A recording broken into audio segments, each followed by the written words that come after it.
It's a great pleasure to have with us this evening Professor Louis Sass, a graduate of Harvard and Berkeley. He's now a professor of clinical psychology at Rutgers, and he's very unusual in the contemporary academic scene in having made significant contributions not only to psychology, but also to philosophy, to the history of ideas, including the history of literature and the arts, and to thinking about modernism. And his books include The Paradoxes of Delusion, Wittgenstein, Schreber and the Schizophrenic Mind, and Madness and Modernism, Insanity in the Light of Modern Art, Literature and Thought, the latter of which won the British Medical Association's award for the best book in psychology in 2018. And this evening, his talk is entitled A Flaw in the Great Diamond of the World, on Contemporary Psychology and the Enigmas of Subjectivity. Louis, over to you. Thank you, Edward. Thank you for the invitation as well. Thank you to the Royal Institute of Philosophy and also to Melanie Nightingale and Anissa Al-Majbare for their kind help with arranging all of this. It's a pleasure to be here. I do feel the need to acknowledge that the situation in the geopolitical world is one of great turmoil, violence, and tragedy currently, and that it can seem under those circumstances as if the topics I'm talking about might seem rather abstract and perhaps overly subtle in certain ways. So at least I want to acknowledge that, and with apologies to the universe, I will proceed. Introduction, A Flaw in the Great Diamond. How are we to understand and to represent subjectivity, the very nature of consciousness and of our experiential lives? This obviously is a key issue in philosophy and psychology, and even perhaps in the culture at large, and is one that can be approached in a dizzying variety of ways. I want to distinguish two broad areas of interest. First, we could refer to the adequacy of our understanding. To what extent can our conceptual resources do justice to subjectivity, as opposed to denying or distorting its true nature, especially through misleading forms of objectification? But there's also a second area of importance, and this concerns not the adequacy, but the impact of our forms of understanding. That is, how our conceptualizations of ourselves, including within that our appreciation of the role of subjectivity or consciousness itself, may not simply reflect, but actually alter our nature, might in part simply make us what we are. Human beings have been described as self-interpreting animals. The phrase is apt, suggesting that self-awareness is not merely self-referential, but actually self-constituting. Now, this lends to subjectivity some quicksilver qualities, as something that tends to elude our conceptual grasp, not only by defying standard objectivist or common sense categories and concepts, but also by transforming itself under and by means of the gaze that seeks to know it. And all this taken together makes it clear why the philosopher Maurice Merleau-Ponty, who is borrowing this phrase from the poet Paul Valéry, might have been justified in describing conscious awareness as what he called the flaw in the great diamond of the world. That is to say, an irreducible gap in what might otherwise have been a satisfying objectivist or naturalized picture of the universe. What I want to do is to explore some historical origins of the confrontation with subjectivity in the modern West, and then to consider some contemporary psychological perspectives in light of this exploration. The talk could be thought of as a kind of diptych with two facing panels. First, I'll offer a very brief historical sketch of what might be termed the birth of subjectivity in modern Western culture, a development involving both discovery and invention that, for many scholars, begins with the European Renaissance and emerges in the literary and artistic works of that period and its aftermath. I then wish to consider, in light of these facts, the status of several contemporary ways of conceptualizing the human being that play or could play a dominant role in psychology and the PSY professions more generally. It is, in my view, the tradition of existential phenomenology in some combination with psychoanalysis that comes closest to expressing the appreciation of subjectivity and self-presence that had its advent in the Renaissance. Psy professions, PSY, in the fields of psychology, psychiatry, and social work, are often preoccupied with practical questions, which are undoubtedly important. But Psy professionals, perhaps especially psychologists, but also all of us who are under their sway in some manner, should also be asking whether their field does justice to the forms of subjectivity and selfhood that began to come into focus and into being in the Renaissance. To appreciate the importance of this question, we need to recognize the central cultural role that psychology and related disciplines now play as perhaps the key source of an explicit overall vision of the human being and human existence in what is, for many people, but not for all, our post-religious society. We should ask, for instance, whether a given form of psychology teaches us less or more than we already knew. And we should ask as well whether widespread adoption of a given psychological approach is likely to make us, as human beings, more or perhaps less than we already were. Today's talk is based on a longer text that goes into many of these issues in much greater depth and with many qualifications. I'd also like to say that the argument I make here is more or less the viewpoint that underlies most of my own work at the intersection of psychology, psychiatry, with philosophy and literary studies, most notably in my book, Madness and Modernism. It also is what underlies, in many ways, other phenomenological theorists, some of whom I listed here, some of the classic figures, starting with Karl Jaspers, and then that vertical list there, contemporary people who have a viewpoint quite similar to mine. Part 2, the advent of subjectivity, discovery and invention.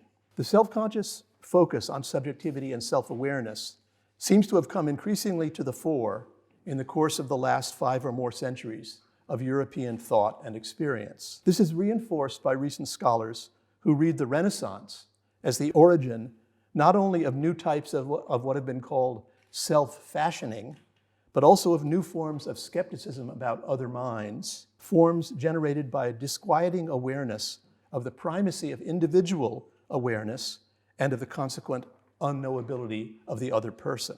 Such complex forms of self-awareness emerge with particular clarity in the works of William Shakespeare, especially in the self-reflection of figures like Hamlet and Falstaff, but also in the subterfuges of characters like Iago and Macbeth.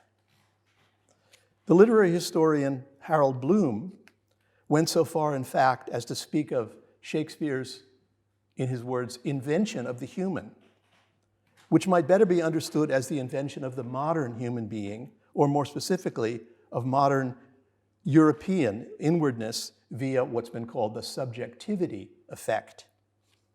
There were, of course, characters before Shakespeare.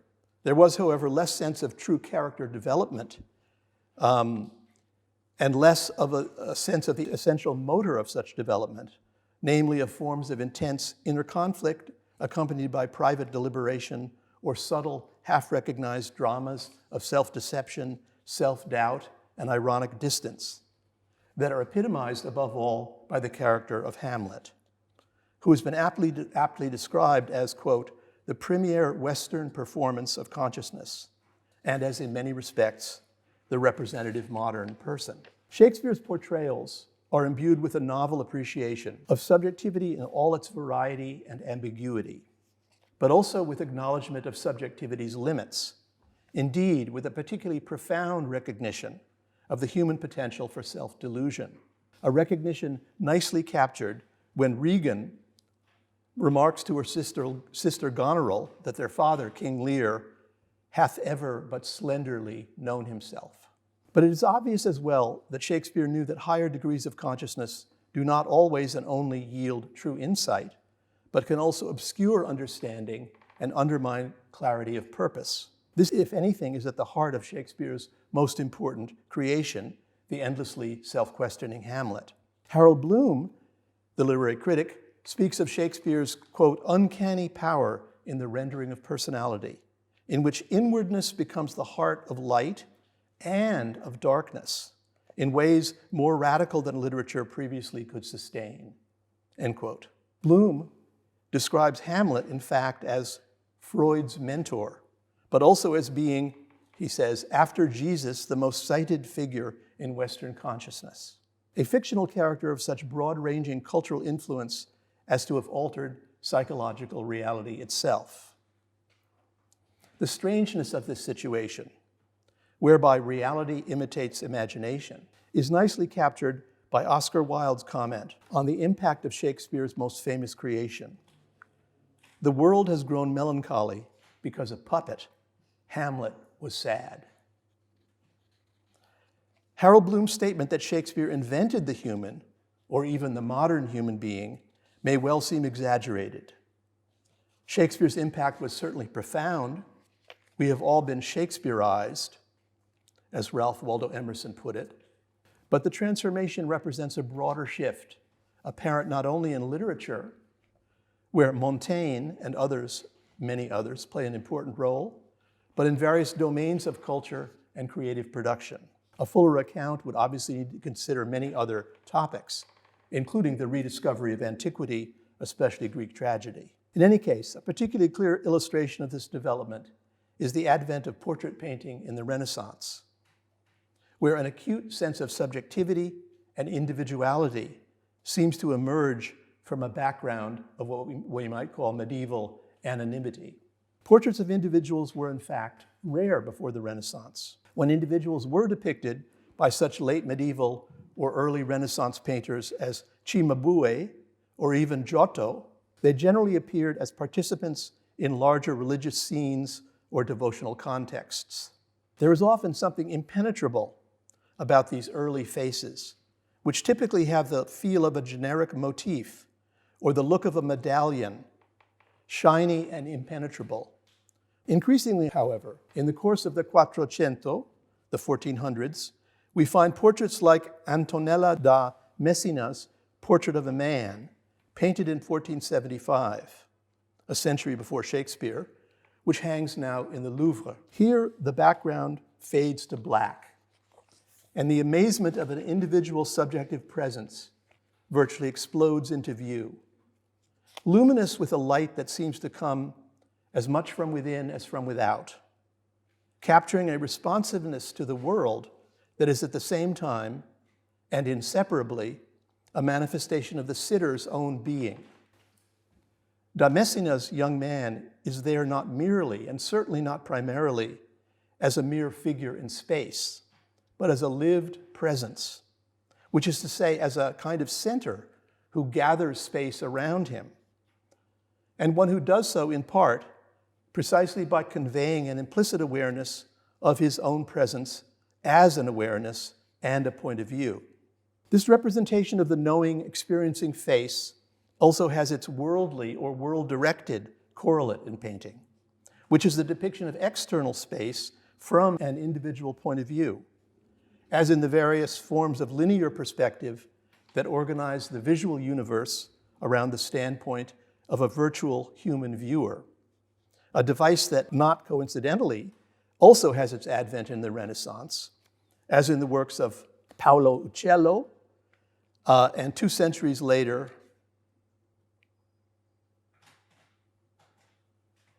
in the masterpiece of the Spaniard Velázquez, Las Meninas. But the culmination, unsurpassed and perhaps unsurpassable, of the evocation of inwardness and presence may well be the portraits of Shakespeare's near contemporary, Rembrandt, and especially his self-portraits. Here, one may feel, is the true proof of the philosopher Wittgenstein's dictum that the human body, in this case, of course, the human face, is in point of fact the best picture of the human soul. Indeed, there is something almost freakish about Rembrandt's evocation of uniqueness and unfathomable depths. In gazing upon Rembrandt's eyes, those eyes of a painter painted by the painter himself, it's easy to forget that they're composed out of inert flecks of paint. They seem, in the fullest sense, windows of a soul. They are, we could say, messages of desire and the heart, messages that emanate like a murmur or a mood from a place of darkness residing somewhere deep within. Here, knowing and unknowability seem to be inextricable features of the conscious soul. Interestingly, this treatment of the face goes together with new ways, distinct from linear perspective, of using shading effects to depict space and perspective in the external world. In his influential book, Decline of the West, published 1918 through 1922 in several volumes, Oswald Spengler singles out Rembrandt's use of subtle and murky shades of studio brown as the ultimate expression of a viewpoint then newly emerging in European culture, one that was implicitly self-aware of the simultaneous truths of infinite distance, unfathomable mystery, and ineluctable mortality as the complementary truths of human subjectivity as lived from within. Rembrandt is one of the ultimate masters of chiaroscuro and tenebrism, as well as sfumato, those lovely art historical terms referring to the play of light and dark, of shadows, and the use of smoke-like painting techniques whereby sharp edges dissolve into soft transitions and darknesses. Together, these techniques evoke a sense of consciousness as containing ambiguous recesses and infinite obscurities.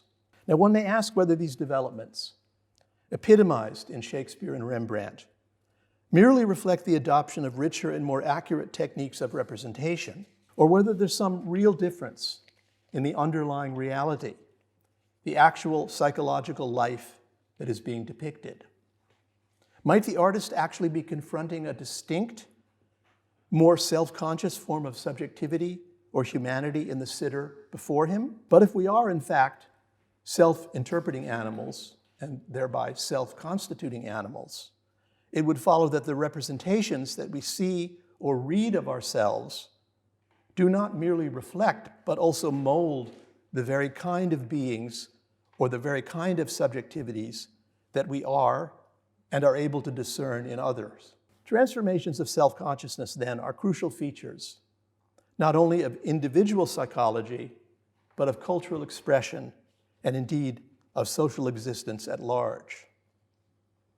What we're talking about here could be called looping effects, to use a philosopher's phrase, on a grand yet subtle scale.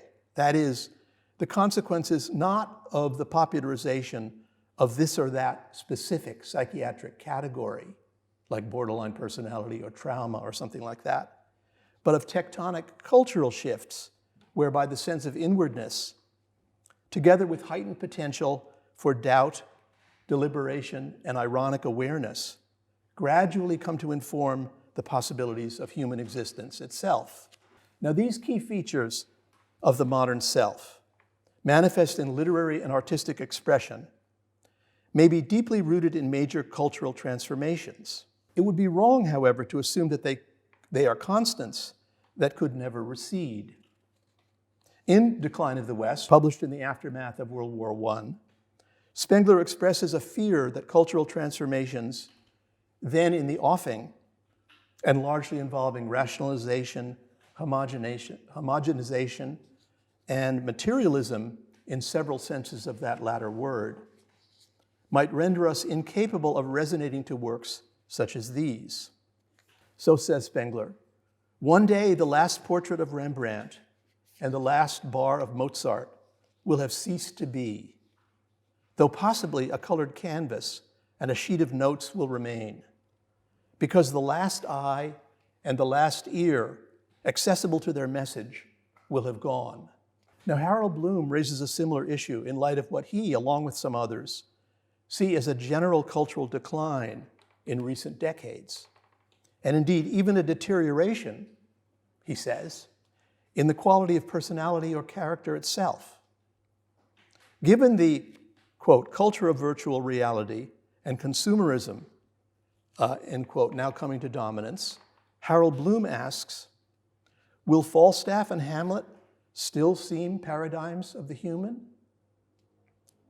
If we were, in fact, to lose our ability to appreciate, that is, truly to appreciate, not merely blindly to celebrate, works such as those of Shakespeare and Rembrandt, it would be in part because we could no longer find ourselves or our fellow human beings in them. Because, to put it simply, we might no longer feel ourselves to possess or be capable of perceiving the inwardness or depth of the people depicted there. Interestingly, the literary scholar Frederick Jameson suggested something similar in his famous essay on postmodernism, or the cultural logic of late capitalism, an essay from 1984 that has more than a little in common with Spengler's book, and in which he talks about Andy Warhol, among others, as exemplifying something unfortunate about the development of the human soul, in his view. In any case, all these may bear some relevance for us, whether as psychologists or simply as citizens of contemporary culture. Should we not ask what sort of self we might wish to have, and indeed what sort of selves and what appreciation of subjectivity we might wish our psychologies to foster and to inspire? The next part is called Later Developments, Philosophy and the Arts. As we've seen, the interest in human subjectivity, or at least in subjectivity of a certain kind, seems to have achieved its first, and some would say its noblest, Western apotheosis in the Renaissance works of those near contemporaries, Shakespeare and Rembrandt, whose invention of the human I've discussed. But full exploration of this dimension was deflected, and in some ways perhaps delayed, by the rationalist and objectivist spirit of the Enlightenment. The most crucial figures, coming a bit later, of the late 19th and early 20th centuries, skipping over a lot of things I could have talked about here, include Soren Kierkegaard and Friedrich Nietzsche, as well as Wilhelm Dilthey, William James, and Henri Bergson, just to take some of the most important.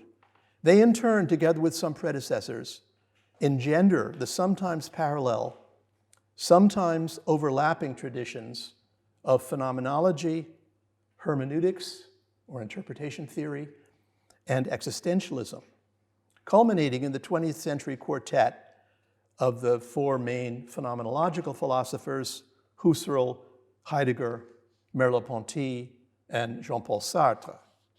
Philosophers whose key themes are the lived world, the lived body, and the vicissitudes and varieties of self-awareness. This orientation is also evident in those modern works from the late 19th and early 20th centuries that precede and then accompany the development of phenomenology. That is to say, in 1,000 works of the literary and artistic avant-garde in which consciousness, or its surrogates, whether in language or in paint, is allowed to thicken and draw attention to itself. And this surely was what Merleau-Ponty had in mind when he wrote that, quote, phenomenology was a movement before becoming a doctrine or a philosophical system, end quote. And he then goes on to liken phenomenology as a philosophical and psychological viewpoint to the works of Proust, Valéry, and Cézanne. And if we get outside the French context that he was focusing on, we could also mention people like Virginia Woolf, William Faulkner, James Joyce, Robert Musil. In such works, the ambition is to go beyond contemplation of even the most luminous face. The ambition is to pass right through that surface membrane, no matter how thick, and then to turn back to see the world from another within. Now, there seem, in fact, to be several lessons for psychology and the Psy professions to be extracted from this very condensed meditation on the development of literary and artistic representations of subjectivity. First, and most obviously, we are reminded of the sheer existence and interest of the subjective domain, of both oneself and the other person as not merely highly complicated objects, but as the very centering of worlds, of lived worlds. A second lesson concerns the unknowability lodged at the heart of subjectivity. As Friedrich Nietzsche pointed out in a famous line, we knowers are unknown to ourselves. This means that any overcoming of our unknowing, of our auto-unknowing, our unknowing of ourselves, will require some active looking beyond the obvious. For as Nietzsche also insisted, quote, how can we ever hope to find what we have never looked for? The third lesson is that just as consciousness necessarily involves self-consciousness of one kind or another, so a recognition of this fact suggests the diversity of the possible forms of subjectivity and selfhood that can exist across cultural but also individual personal domains. The fourth and final lesson is that psychology's portrayals are likely not merely to reflect, but in some sense and to some extent, also to transform the nature of personhood and subjectivity. So let me now close the first historical panel of this presentation and open on to the second panel of my diptych, a consideration of the role that subjectivity is accorded within the field of psychology, which is my main field. Now, given the developments I've just described, a person steeped in literature, art, or the humanities might well hope to find some counterpart in the various psi professions and disciplines, whose purpose, after all, would seem to include understanding human nature in its depths and the full range of its variations, including such phenomena as, for example, deep mourning, as well as the confrontation with our own mortality or the potential for madness, themes obviously central in the work of both Shakespeare and Rembrandt. We must remember as well that psychology and the psi professions are perhaps the major source of human self-interpretation in the modern Western world, having, at least for many people, largely replaced the religious conceptions that dominated most lives up until the beginning of the 20th century. Given this fact, one might hope that the field of psychology would reveal something like the progression to be discerned in Shakespeare and in Quattrocento portraiture and its aftermath, a progression in which the complexity, variety, and mystery of human consciousness would come increasingly to the fore, and in which we would learn increasingly to take the measure of our own subjectivity and that of our fellow human beings. Can we say that this hope has been fulfilled? Academic psychology, social learning theory. Now, psychology is a house of many mansions, of course, and it serves many different masters and many different purposes, making it difficult to generalize, a point to which I'm going to return at the end. But if we focus for a moment on academic psychology alone, and on those mainstream variants that purport to have relevance for clinicians or psychotherapists, and their many patients or followers, the answer seems to me rather clearly to be no. In most of academic psychology, the seductions of objectivism, operationalism, and empiricism, often in unholy alliance with uncritical adoption of everyday concepts, have largely held sway, thereby overshadowing any serious concern with the depth and distinctive qualities of subjectivity as such. If we are looking for the kind of insight that might be revelatory or enriching, that would deepen our sense of existence, expand our empathic imagination, or perhaps reveal hitherto unrecognized dimensions of psychological life, these seem, to me at least, to be few and far between. Speaking of academic psychology and the parts of academic psychology of relevance in the psi world. Now, it's always hazardous to generalize. But to illustrate this point, let's therefore consider some concepts or theories and figures that are inarguably at the center of mainstream academic psychology, at least within the Anglophone world, and specifically the parts of academic psychology of relevance to fields like psychotherapy.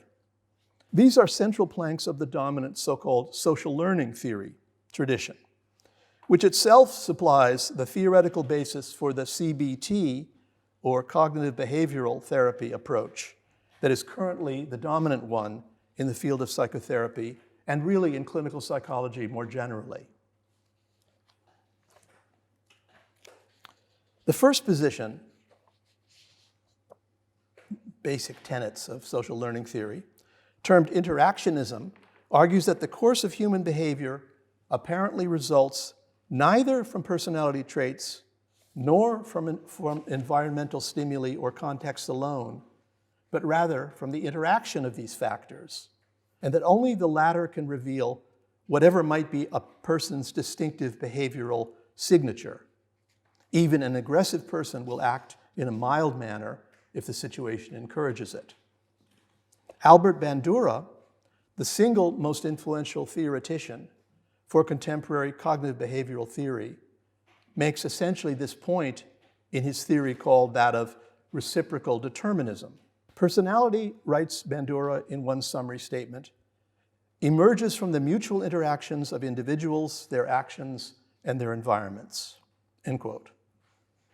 A second position within social learning theory, the basis of CBT, is self-efficacy theory, also developed by Bandura.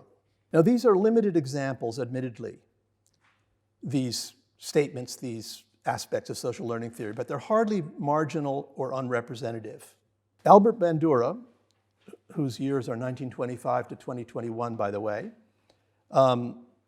according to a 2002 survey, was ranked as the fourth most frequently cited psychologist of all time, behind only B.F. Skinner, Sigmund Freud, and Jean Piaget, and by far the most cited living psychologist. Now, there are some potentially useful reminders in these theories of interactionism or reciprocal determinism and of what he called self-efficacy that can be helpful in designing various kinds of therapeutic interventions.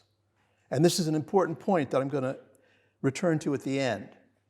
Still, the critical reader, coming from outside the cognitive behavioral or social learning tradition, cannot help but be struck with what seems the self-evidence of these claims. People behave in accord both with who they are and with the circumstances they find themselves in. People tend to engage in actions when they find those actions are likely to have the effects they seek to bring about. People often learn from watching others behave, though not perhaps if they are unable to imagine performing those actions they observe themselves. Now, most everything contained in the theories of interactionism, reciprocal determinism, and self-efficacy theory seems to be expressed in these three sentences, almost without remainder, I shudder to say. Now, such statements are obviously not false, and it is true as well that clinicians and others may sometimes benefit from being reminded of the points they convey. But if revelation or counterintuitive discovery is at all correlated with scientific value, then surely we would have to give these systems rather low marks.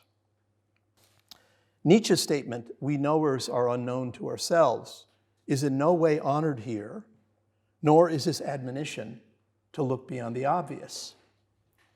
The only way to lend such insights any aura of discovery and theoretical progress, at least as generalizations, would be to hearken back to some earlier or purported psychological theory that was simplistic in the extreme. And this, in fact, is precisely what many psychologists, academic psychologists, often do.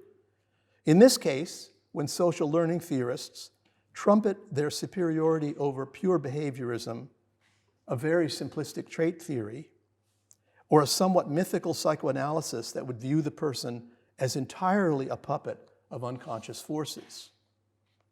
In fact, in one's more cynical moments, it's possible to feel that some areas of academic psychology have been largely engaged in an activity of manufacturing surprise. That is, presenting supposedly counterintuitive discoveries that are, in fact, anything but counterintuitive. The Norwegian psychologist Jan Smedslund goes so far as to argue that most of the hypotheses and supposed laws discovered by mainstream psychological research, at least in the areas like social psychology and personality psychology, I'm leaving out neuropsychology and certain of the more technical areas from what I'm addressing. He argues, Smedslund does, that these hypotheses and supposed laws are really pseudo-empirical in nature, amounting to little more than disguised statements of common sense truths, or even in many cases, disguised tautologies. Now, one may not want to go all the way with Smedlin's critique.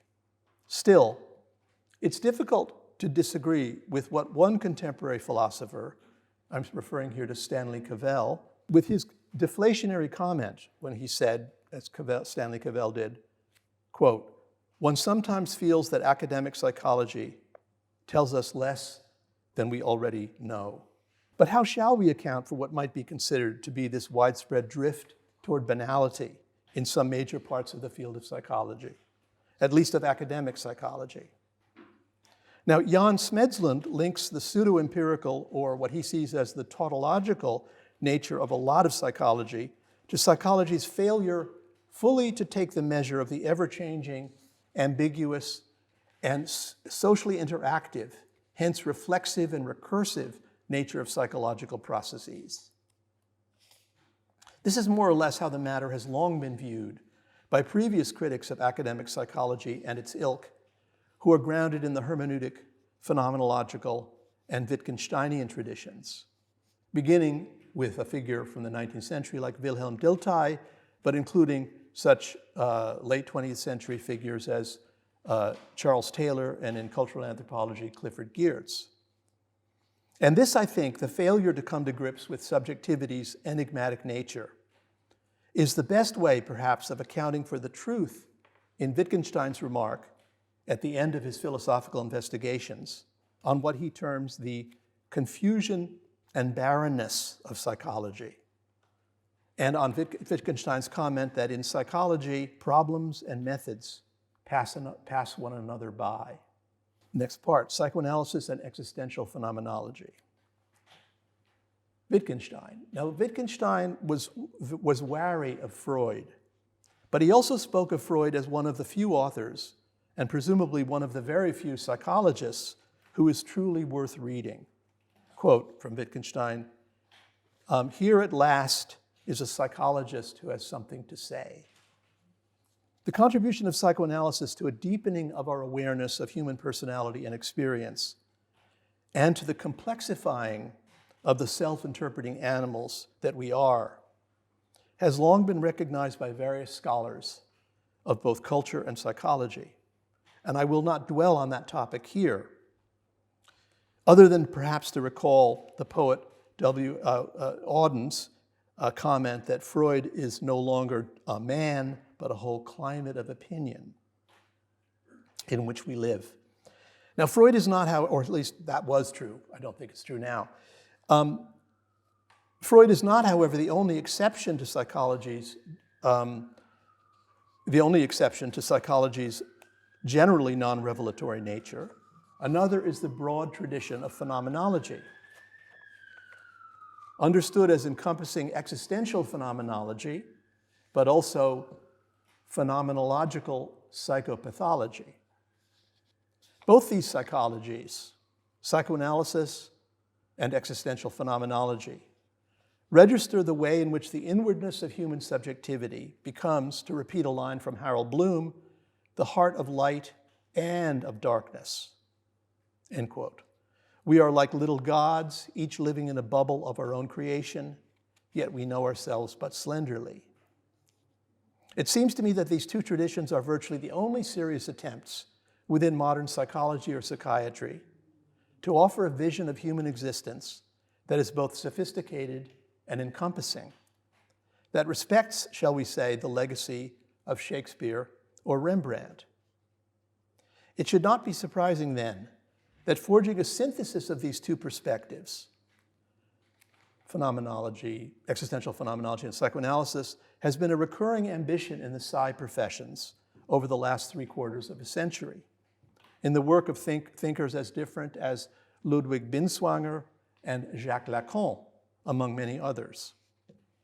Now, there is much to be said about this ambition and also in favor of this ambition, but I'm not going to take up that topic here. I would like instead to conclude, or move toward my conclusion, by considering one key difference in the approach to subjectivity offered by these two essential psychologies of our time. That is, by considering how each of them has tended to conceive the unknowability of the subjectivity that both of them recognize. Subjectivity's darkness in psychoanalysis and existential phenomenology. Now, psychoanalysis, in its classic form, speaks of an unconscious mind, and in its most classic and distinctive phase, which is the phase when it's most unlike phenomenology. At that phase, it tended to conceptualize this realm as a shadow world or a kind of sub-basement in which unconscious fantasies or memories played themselves out as if on a stage. Almost like a parallel universe, more decisive than the manifest one, but in which everything happens in the dark. It is as if, in addition to my actual ongoing adult experience of, say, my current friend or my current therapist, as if there were an ongoing parallel experience and experiencer, and other scene, Freud's famous anderer Schauplatz, an other scene witnessed by what is imagined to be a sort of unconscious doppelganger subject, who is myself and my unconscious self, in which, say, my unconsciously remembered sibling or more youthful father stands before me instead of my friend or my therapist. Now, Heidegger, Merleau-Ponty, Sartre, and their followers have tended to be unhappy with this essentially myth-like nature of these classical Freudian postulates, which foster a mode of experience that I'm going to suggest are akin to the literary notion of allegory, one thing standing for something else.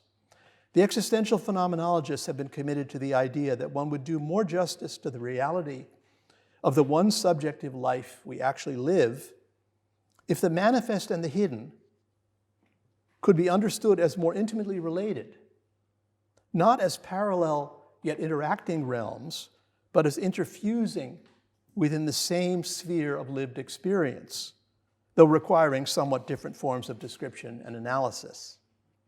This is precisely what Martin Heidegger is saying in a crucial passage from Being in Time, perhaps the single most influential book in phenomenology and existentialism, which attempts to describe just what it is that phenomenology is intended to reveal, given that its object, which is subjectivity itself, is by definition something of which we are already aware. Manifestly, quoting Heidegger now, the object of phenomenology, is something that does not show itself initially, something that is concealed, but at the same time it is something that essentially belongs to what initially and for the most part shows itself, indeed in such a way that it constitutes its meaning and ground. Essentially, nothing stands behind the phenomena of phenomenology. Nevertheless, what is to become a phenomenon can be concealed. Now, it's crucial to understand that on this view, which is adopted by most, not all, in the phenomenological tradition, what is, so to speak, concealed is inseparable from, indeed, it is coextensive with, the illuminating that is consciousness or manifestation, the appearing of phenomena itself. The mystery of the world may be endless, never to be fully plumbed, so deep is its measure, yet it lies right here before us in the visible or in the manifest. Phenomenology, then, is the study of these unfathomable surfaces that lie directly before our eyes. And this, by the way, is closer to the literary notion not of allegory, but of symbolism. Thinking here of this opposition as described by Goethe, by Schelling, and by Coleridge. Allegory refers to a token standing in for something it is not, for a thing other than itself. Example of an allegory would be Paul Bunyan's Pilgrim's Progress, in which Goodwill, keeper of Wicket Gate, stands for Jesus Christ. A true symbol, however, has the quality of a sensory or perceptual image that, in standing forth, heightens and reveals the very ground of which it intimately partakes. According to Goethe, symbols simply are what they represent. Now, Heidegger refers to the dimension at issue, that which is concealed yet part of the manifest, as what he calls the ontological. By this, he refers not to any particular entities, objects, or actions of which one might be aware. This would be the realm that he calls the ontic, but rather to the overall horizon or form of awareness itself. That's the true ontological, such as the quality of one's experience of time, of space, of causality, or the very way in which reality in general is organized and perceived. This may differ from person to person, but also from culture to culture, or perhaps from epoch to epoch. The most decisive dimensions of our experiential world are experiences of time, space, causality, even of consciousness or subjectivity itself, along with our deepest and most decisive concerns about freedom, death, and anguish. All these permeate the manifest in a manner that is ubiquitous, while also being, for that very reason, elusive and somehow concealed. They are, we might say, everywhere and nowhere, hiding in the light. Indeed, identical to the lighting process, which is coextensive with manifestation itself, since the lighting process is different from person to person, or in certain ways, or from say, culture to culture, to some extent. Given their very nature, such dimensions and concerns do not simply show up in a clear fashion before an unprejudiced phenomenological or introspective gaze, no matter how refined. To understand these dimensions, it requires rather the more subtle and ever uncertain methods of hermeneutic or interpretive understanding, which may often be indirect and may sometimes require the devices of metaphor and poetry. Now, such an account, implicit in the hermeneutic orientation, typical of existential phenomenology, would seem to most closely to approach, in its attitude and its evocations, the painterly implications of chiaroscuro, tenebrism, and sfumato.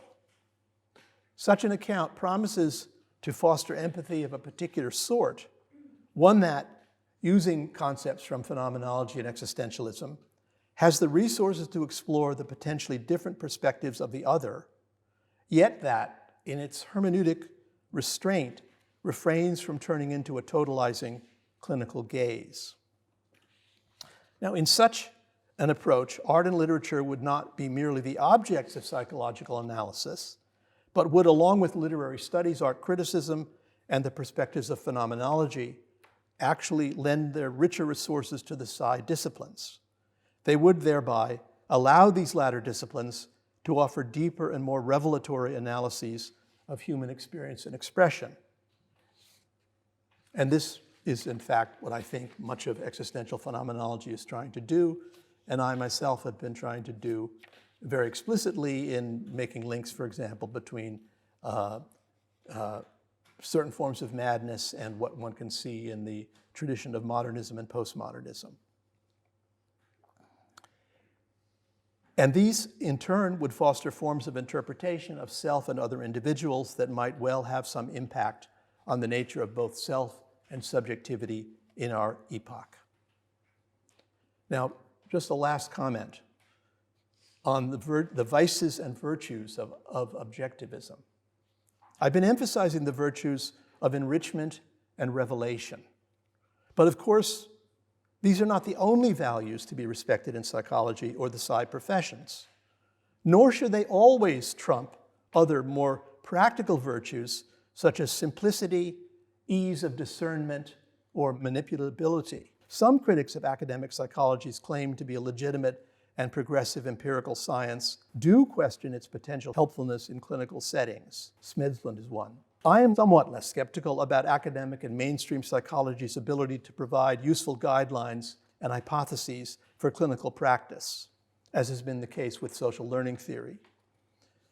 In this sense, in fact, academic psychology's project, when adopted in the clinical or practical realm, may well be valuable not despite, but precisely because it, to quote Cavell, teaches us less than we already know. What we most require to orient our interventions might indeed be a simplifying, indeed oversimplifying schema that helps organize what otherwise threatens to present as a blooming, buzzing confusion of complexity and nuance. It may not matter whether the schema truly cuts nature at the joints. Are there really such entities as beliefs, attitudes, and intentions, as we are led to believe in social learning theory or CBT? So long as the theory provides us with effective handles for the planning of interventions. Now, I mean this point very seriously, despite all I've been saying before, and do not wish to be understood as advocating some sort of theoretical monism within the applied psi professions, or any blanket rejection of CBT approaches. Problems arise, however, when academic psychologies or cognitive behavioral theories, reformulations of common sense understanding, are presented as if they were major counterintuitive discoveries. For this is obviously false, and as such can only have a stupefying effect on the intellectual level of discourse in the field, or when they threaten to erase more revelatory alternatives, as they often do, such as psychoanalytic approaches or existential phenomenology. Such an erasure of psychoanalysis and existential phenomenology seems liable to dry up some of the major sources of also scientific innovation and critique. For there are certain ways in which a phenomenological perspective is simply indispensable on the scientific as well as the practical planes, given that it allows thicker forms of description and richer forms of theoretical speculation. Consider psychotic alterations of the very structures of experience, for example, in schizophrenia, of time and space, of the very sense of reality, of the nature and existence of the self. These are severe enough to require something more than normal forms of empathy or everyday psychological explanation, which is all that's typically advocated within the CBT tradition. Nor can these alterations be simply ignored, given that the patient's behavior and response to psychotherapeutic interventions will be mediated by these altered structures of experience. So we could say then that sooner or later, the demands of utility will require the resources of revelation. It's true that simplification, even oversimplification of obvious psychological truths, so typical of much of academic psychology, or the parts of it that I've been talking about, and of mainstream clinical psychology and psychiatry, it's true that this simplification has advantages that are not to be disdained. But it is true as well that the limitations of such an approach, operating on its own, must eventually reveal themselves. Such an approach cannot by itself provide a satisfying account of human existence or human experience. It cannot provide an organizing vision adequately reflect or sustain our existential condition, or for that matter, remain fruitful for inspiring, continuing scientific discovery. Thank you very much.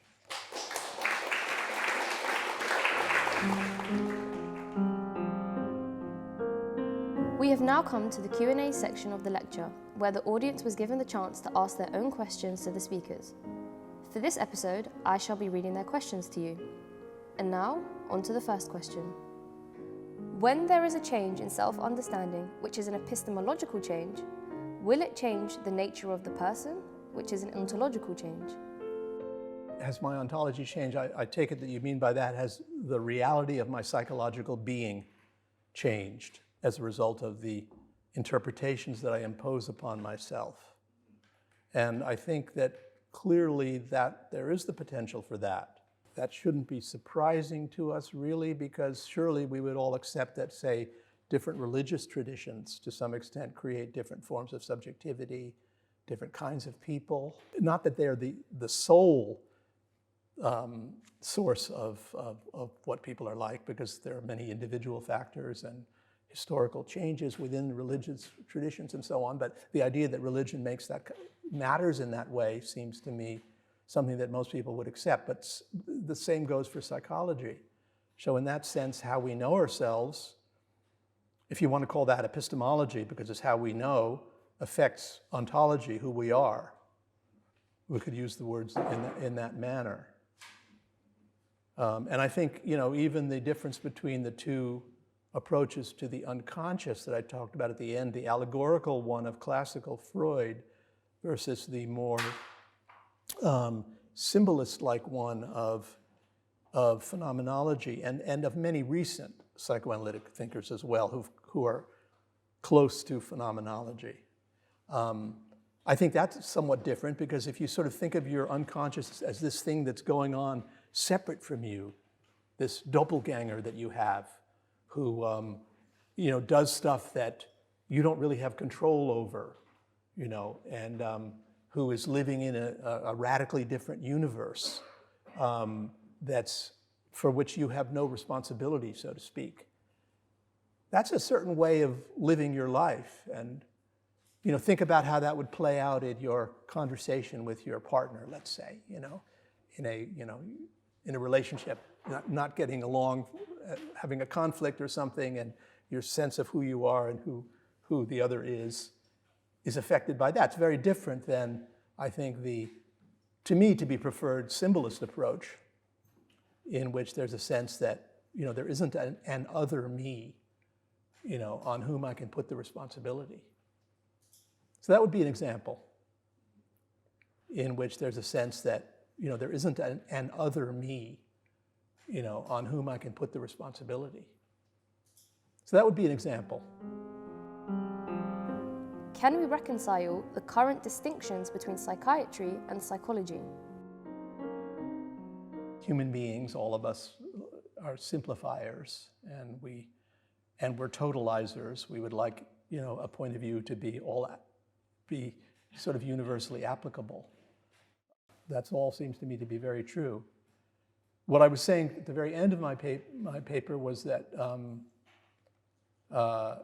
first I acknowledge that CBT may be very useful and maybe even more useful. You might be more helped by a CBT therapist than a certain kind of phenomenologist who too easily gets lost in his or her or their complexity, so to speak. But then the final thing I said was that in the end, scientific progress comes to an end when there's an ignoring of the more subtle issues. I work mostly on psychosis and schizophrenia, and it's very clear there, I think, because part of the reason why so much of the research, mainstream research, has been pretty inadequate, and even the people in the mainstream, like the head of the National Institute of Mental Health 10 years ago, Thomas Insel, basically acknowledged that, in a way, no progress had been made for 20 years in, for example, neuroscientific research in terms of either understanding the mechanisms or helping in treatments. This was a very mainstream person acknowledging this. So why is that? Well, you can say various things about it, but I think one possibility is that the very phenomena that we're talking about are, to a large extent, phenomena having to do with subjectivity and transformations of subjectivity. And unless you examine that carefully, difficult as it is, you're not going to be able to make progress even in studying, neural correlates, for example, of certain forms of subjectivity, if you can't even describe the forms of subjectivity adequately. So you have to, in a way, keep them separate under certain circumstances, but ultimately you cannot ignore the contributions of, I think, the more subtle and epistemologically, admittedly, more problematic approaches of psychoanalysis and existential phenomenology. I think there's a tremendous reluctance to address subjectivity in clinical psychology and psychiatry, fields that I'm very familiar with, yeah. Of course, there are many exceptions, and maybe I should go back to that early slide I had with a list of people, and these are only some of the most prominent people. There are many people who are interested in the phenomenological approach and pursuing it, and actually in Europe it's become quite influential. Not in North America as much as in Europe, but in Europe and South America. So there are lots of people who are attempting to study all sorts of different kinds of mental anomalies and abnormalities, whatever you want to call them, from a phenomenological perspective. And some of us are trying to think of ways that all this can be synthesized with psychoanalytic perspectives. Where do we think this reluctance is coming from? I think it comes from the materialism and the scientism, the scientism meaning aping the methods of science and trying to apply them in the realms where they don't really work. I mean, so this is of course a debate that's been going on for at least a couple of hundred years as to whether or not the methods of the natural sciences and the methods of the sciences of the soul or the spirit or consciousness, to what extent can they be similar, to what extent can they be reconciled? But in clinical psychology, for example, the dominant perspectives are, maybe you wouldn't want to say materialist, but they're certainly positivist and empiricist in the sense that they put the premium on the ease of observation of phenomena and the attainment of reliability in the technical sense, meaning that two observers will agree that this is indeed the phenomenon. And of course, when you put the premium on that so strongly, you end up describing only very, very obvious, sort of overly familiar aspects of the phenomena. And you thereby lose validity because you're not really describing the phenomena as they are, since the phenomena have to do with all of the complexities of consciousness, which I tried to evoke with the Rembrandt portraits. How can subjectivity be reflected within a UK healthcare system that is so governed by existing protocols and processes? Well, I'm trying in my way to do it by making the sort of point I've been making in this talk tonight. So to get more people to see what I think the reality is of the current state of psychology and related professions. Whether that'll have an effect on funding tendencies and all that, hard to say. But it's very interesting when you get someone as mainstream as Thomas Insel, the head of NIMH, admitting that I mean, he practically said, we spent I don't know how many hundreds of millions of dollars and nothing to show for it. Now his response to that, his next thought was, we have to drill down on the neuro aspects of it, and we have to focus more on that. So he went in a different direction than I and my fellow phenomenologists would go. But at least there was the acknowledgement of a real lack of progress. And I think there's a general malaise actually in at least in psychiatry. Many of this, and I know lots of psychiatrists and friends with many of them, and I think there's a malaise in the sense that they recognize that not much is happening of a scientific or intellectual nature in terms of progress. Of course, there are many very intelligent people doing some worthwhile things, but overall there's a kind of sense of paralysis. So whether that will change the funding practices, I don't know. How can one study the impacts of psychedelic experience without the concept of subjectivity? Yeah, well, that's a very interesting thing to bring up, and I'm afraid that although I'm interested in that, I'm not at all well informed about what's going on there. But I completely agree with your point, which is that there's a very clear example of how could you do serious research about the impact of psychedelic treatments unless you have some way of describing aspects of consciousness like the sense of time, for example, or transformations of space, or the way in which the sense of self can fuse or not fuse with the world, and all of these things, because these are of the essence of psychedelic experience, just as they are, by the way, for psychotic experience. So, and I would hope, and I don't really know how much, what to say about that line of research, because I've been working on other things, so I haven't, much as I'm interested in that, I'm not well informed. You mentioned CBT, and just one remark I wanted to make about that. One thing that's always struck me weird about the use of the phrase CBT, as people use it, is just that people say, well, this person needs CBT. But actually, what is CBT? I mean, CBT is a different thing entirely for one disorder versus another disorder, which is a good thing, by the way. But so the whole idea of CBT is itself kind of a mythic phenomenon. What do you have to have in your treatment to have it called CBT? I think the answer is, first and foremost, you have to, be an empiricist. So you have to do outcome research. And secondly, you have to sort of describe what you do in rather clear-cut, sort of obvious terms. Those are not necessarily bad.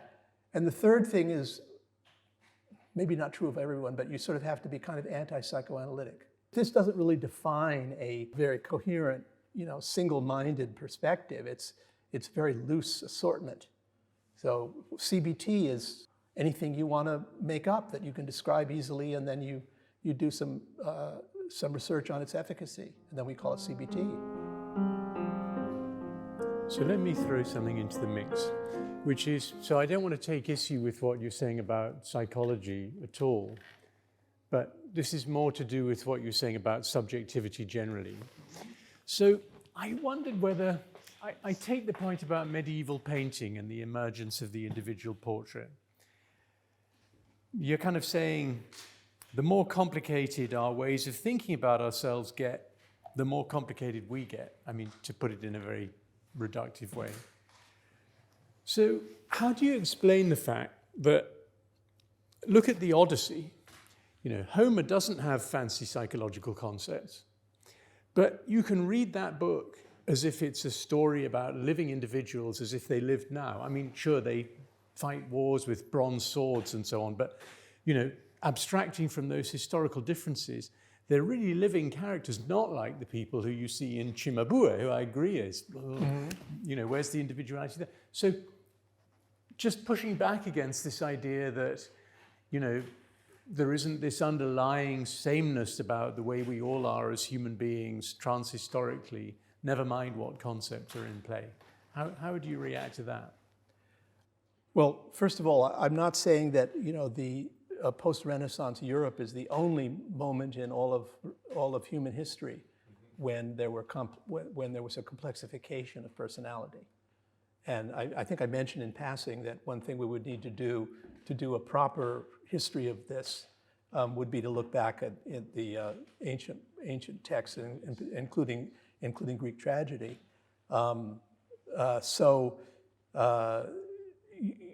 Could it be that the Greeks who were described by Homer were in some sense more complicated and more self-aware than the people who preceded of medieval Europe for the most part, with a few exceptions like Augustine with his Confessions and so on, but for the most part, perhaps. It's hard to say though. I mean, remember there was that book about Homer by Julian Jaynes back in 1970s called something in the bicameral mind. I forget the full title of it, but it was a Princeton professor. And he actually argued that what you see in Homer are people who do not deliberate at all, and who are as if, and he argued, I don't agree with this point of view, but that's not my point. But in other words, it was possible for a person to read Homer and find an incredible lack of reflection on the part of the characters. Now, in his very interesting book, Shame and Necessity, Bernard Williams addresses this claim by Julian Jaynes and by other people. There's a couple, I can't remember their names now, but a couple of other classicists who made similar points, and he kind of takes it apart and shows the complexity that's going on in his opinion in Homer. But anyway, it's at least a debatable issue, and it's not debatable in Hamlet. Are the traditions of the 20th century, such as phenomenology, postmodernism, and psychopathology, sufficient to answer the questions we are facing today? Yeah, well, I see, both the psychodynamic, psychoanalytic tradition and the phenomenological tradition as really very open-ended. So, I'm not saying that everything can be found in Heidegger or Sartre or something like that, but I think the way in which they're attempting to think about things and the tools that they give us, yes, I do think that they are the tools that we have. I don't think we have any other tools really, other than what comes from the psychodynamic tradition and what comes from the phenomenological existential tradition.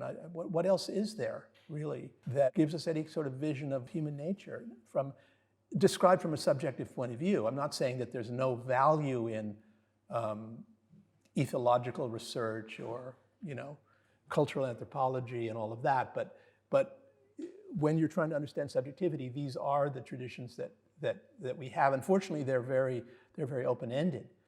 So actually, much of the psychodynamic work in recent years is very different from what I described. I made a big point of saying that I was talking only about the early, when I said it was allegorical, and postulating a doppelganger in an anderer Schauplatz in the dark, that description of the psychoanalytic vision of the unconscious, that is not applicable, I think, to much of contemporary psychoanalysis, which really is much closer to existential phenomenology. And existential phenomenology itself, since the time of, Husserl was not an existentialist, but since Husserl invented phenomenology, has in various ways come to appreciate the aspects of unknowability. So in that sense, these traditions really have come together in many important ways. And but I see both of them as such broad traditions that I am willing to say that yes, if there's any solution to understanding ourselves in the postmodern age, it would come from those traditions. In the Renaissance, there was a shift to a more secular society.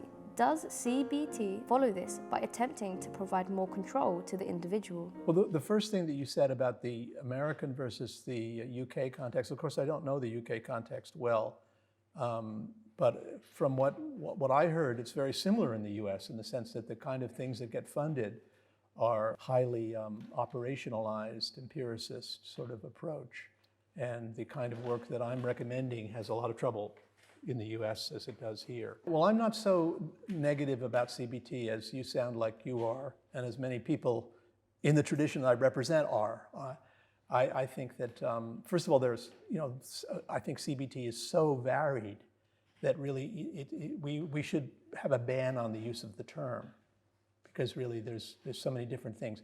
And there's, as you may or may not know, there's this sort of so-called third wave CBT, which includes something called ACT therapy, in which, and other approaches as well, in which there's a lot of emphasis put on something more like the encouragement of spontaneity and not self-monitoring, self-control.